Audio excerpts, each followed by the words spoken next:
Covenant with God made thousands of years ago. Doesn't that strike you as a form of insanity? Episode 3 of Season 6 is called The Covenant, taking its title from Saul Berenson's views on Israel's settlement policy. I don't think that there are any parallels, and it's not really being particularly metaphorical or elusive. You're really something, Madison. I gotta hand it to you. You are a dog with a fucking bone. Conlon's exasperated observation of Carrie is true to the mark, and it's the second time this season that she's been compared to a dog. As we know, it's because she has flagrantly acted in contravention of a court order that directed both her and Redda to stay away from the FBI confidential informant Saad.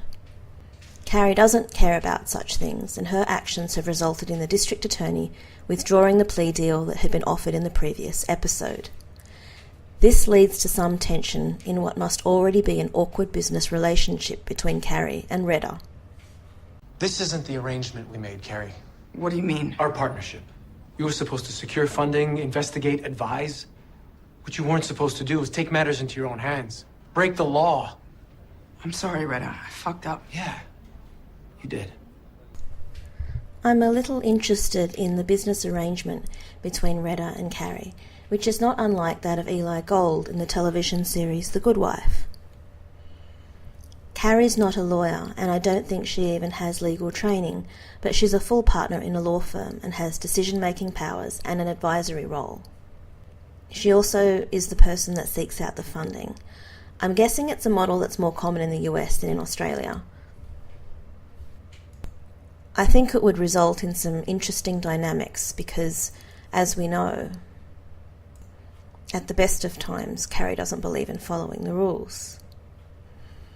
To Carrie's credit, after she messes up, she goes and fesses up to Saku, although I really don't understand why Redda allows her to do it on her own. He must know that with Saku's anger issues, it's not going to end well at all. He even said last time he wished Carrie hadn't said certain things. Thus, I find it strange he would let her go on her own, except for plot drama reasons. But Carrie, like Steven Seagal, is all about acting above, behind, outside the law, so she goes in search of an old colleague, or is he an old flame, named Roger, and hits him up for a favour. I need a favor. Of course you do. I need the transcript of a call placed between these two numbers within 24 hours of this date. No way. Just listen. This is a call between an FBI agent and his informant. Definitely no way. Discussing a kid I represent. The government's saying he's a terrorist. He's not. First of all, we don't have access to actual conversations, just a record of their calls. Please. Even if we did, this is the kind of thing that kills careers. I shouldn't even be talking to you. Come on, Roger. We went out on some limbs for each other. Way out on some Different limbs. now. Look, this isn't Baghdad. Please. I fucked up this kid's life. He could get sent away for 15 years. I'm sorry. I can't. Right, Carrie? I'm gonna text you those numbers anyway.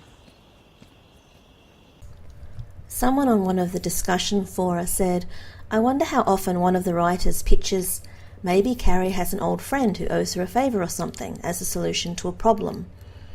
There seem to have been quite a few people who found it implausible that she would have gone to someone like Roger for a favour. I actually don't find it that implausible myself. While I don't have visibility of illegal acts such as Carrie's actions, it's very much the case within governmental circles that it's all about who you know and your connections. And if there is that pre-existing relationship, all sorts of doors can open and access to information and people can be readily made available. I suspect that even though Carrie had a triumphant moment over Conlon in this episode, he's going to want payback big time. I've mentioned before that my belief is that this season they are trying to re-establish Saul Berenson as the moral compass of the show. In the last 2 seasons, he's been rolling around in the moral mud with Dara Dahl, but in this one, they're trying to make him look like a good guy again. Hence, he's sent off by the CIA on a covert fact-finding mission to Abu Dhabi, where he intercepts Fahad Nafizi, an Iranian money man. He's in search of objective evidence that Iran is cheating on a nuclear deal. For a while, the show makes us feel like he has perhaps found this evidence. And you're disappointed. Just because I believe in the merits of the deal doesn't mean I'm any less concerned about Iran cheating on it. I have to say that when I first watched the episode, I was pretty mystified by what the cigarette box was supposed to signify. Was it that Dar and the Israelis would do whatever it took to manipulate the US government into a hostile action against Iran? This would appear to include setting a honey trap for an Iranian government official and using him to convince Saul that Iran is engaged in a nuclear arms deal with North Korea. Or are we supposed to think that perhaps the Israelis murdered Nafizi after he was interrogated? Or alternatively, is it that Nafizi had already met with Tova and the Mossad agents in the hotel room before Saul was present, or maybe after, and that perhaps Nafizi is a double agent for Mossad and is playing his part to convince Saul, and therefore the US and the president-elect that the CIA and the US need to step in? In any case, it's a pretty clear implication that all of this is a setup by Mossad and Dara Dahl to force the new administration to remain on the course that has already been set by the previous administration and the CIA. The thing that gets me is that it must have been a really long game, because they can't have known that Carrie was going to suggest to Keane that Saul go to Abu Dhabi and all that sort of stuff. In this episode, after 5 seasons, we finally get a backstory for Saul. There may be a little bit of retconning going on, but we know now that he grew up in Indiana, that he has a sister from whom he has been estranged because she married someone he describes as a fanatic. She's a proud and determined resident of the Israeli settlement in the West Bank, which is to be contrasted with Saul's views. He's not a fan of Israel's settlement policy, and he has a diplomat's perspective on his sister's political views. He brought you to live in a place that's not yours, where you don't belong. Please, Saul, let's not do this. Haven't you driven enough people from their homes already? Bulldozed their villages, seized their property under laws they had no part in making. This land was promised to Avraham. Ah, yes. Promise. Covenant with God made thousands of years ago. Doesn't that strike you as a form of insanity? You don't understand, Saul. You never have. I love the life that God has given me. How can you love making enemies? How can you love knowing that your very presence here makes peace less possible? I was quite intrigued by their exchange, even though I know some people weren't particularly enamoured of the political discussion that took place in the episode. But the line, "How can you live knowing that your very presence here makes peace less possible," is really interesting. Even though I know the show is manipulating me and trying to say, hey look, Saul's so balanced, he's so moderate, what a good guy. Even though he's Jewish, he can have a balanced viewpoint. I know I'm being manipulated, but I still found it interesting. I have to say though that Saul's sister does not sound like she came from Indiana. She might be like Michael Flatley, who assumes an Irish accent despite having grown up in Chicago, so perhaps all the years of living in Israel have made her assume a more exotic accent. Who knows, but she just doesn't sound like she grew up in the same place as Saul. When King tells Carrie that Dara Dahl has advised her that there is indeed a parallel program, Carrie is sceptical. Her skepticism is exacerbated by the choice of words adopted by Dara Dahl when supposedly recounting Saul's findings in Abu Dhabi. Mr. Berenson wasn't in the meeting, but his report called the evidence conclusive. Really? He used that word, conclusive. let's refresh our memory on what Mr. Berenson actually said to Dara Dahl. The last time we were wrong about WMDs, turned into a national nightmare. Are we wrong here? No, I don't think so, but I didn't think so then either. Clearly, Dara Dahl is a very unreliable narrator. So in this episode, we see further developments in Quinn's storyline. He is still a mess, and unfortunately, he's still really smelly. That first scene was particularly difficult to watch. I hadn't realised that it was a nightmare until I saw the gas coming out of the shower head. Until then, I'd got my hopes up and thought he was actually trying to get clean. Now I realise why he's probably still so smelly. So it was extremely difficult to watch. I find it really interesting that so many people out there saw shippy vibes in that particular interaction. I know I was criticised in my last podcast for not seeing shippy vibes in the basement discussion, but in contrast, that was positively romantic. Even though Carrie and Quinn were hugging in this episode, I found it really awkward and uncomfortable and unsettling, and I did not find it romantic at all. It was almost like second-hand embarrassment that Quinn had misjudged the situation so badly. When he starts kind of pawing at Carrie, I was cringing for him, and then he's completely mortified. She's horrified. It's completely unerotic.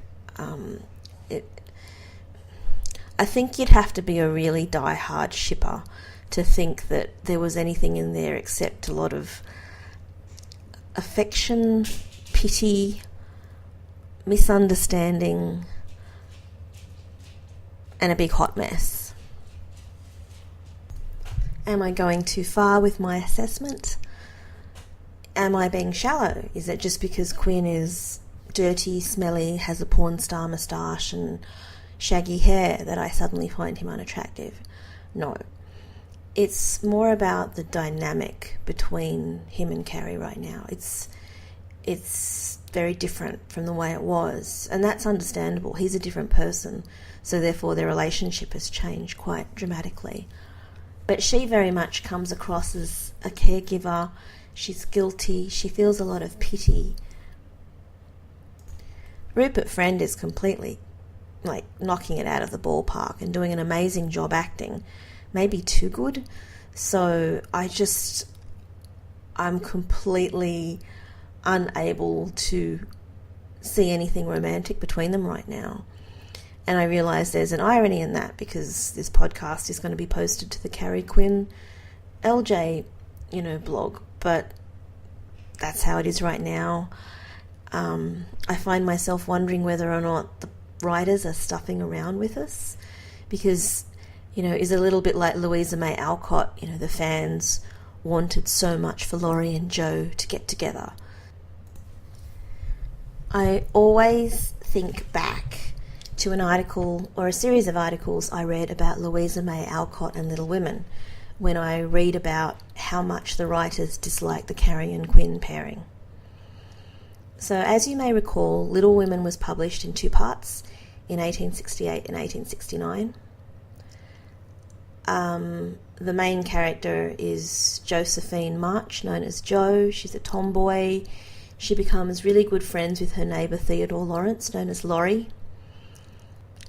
Like many people, I was convinced that Jo and Laurie were meant to be.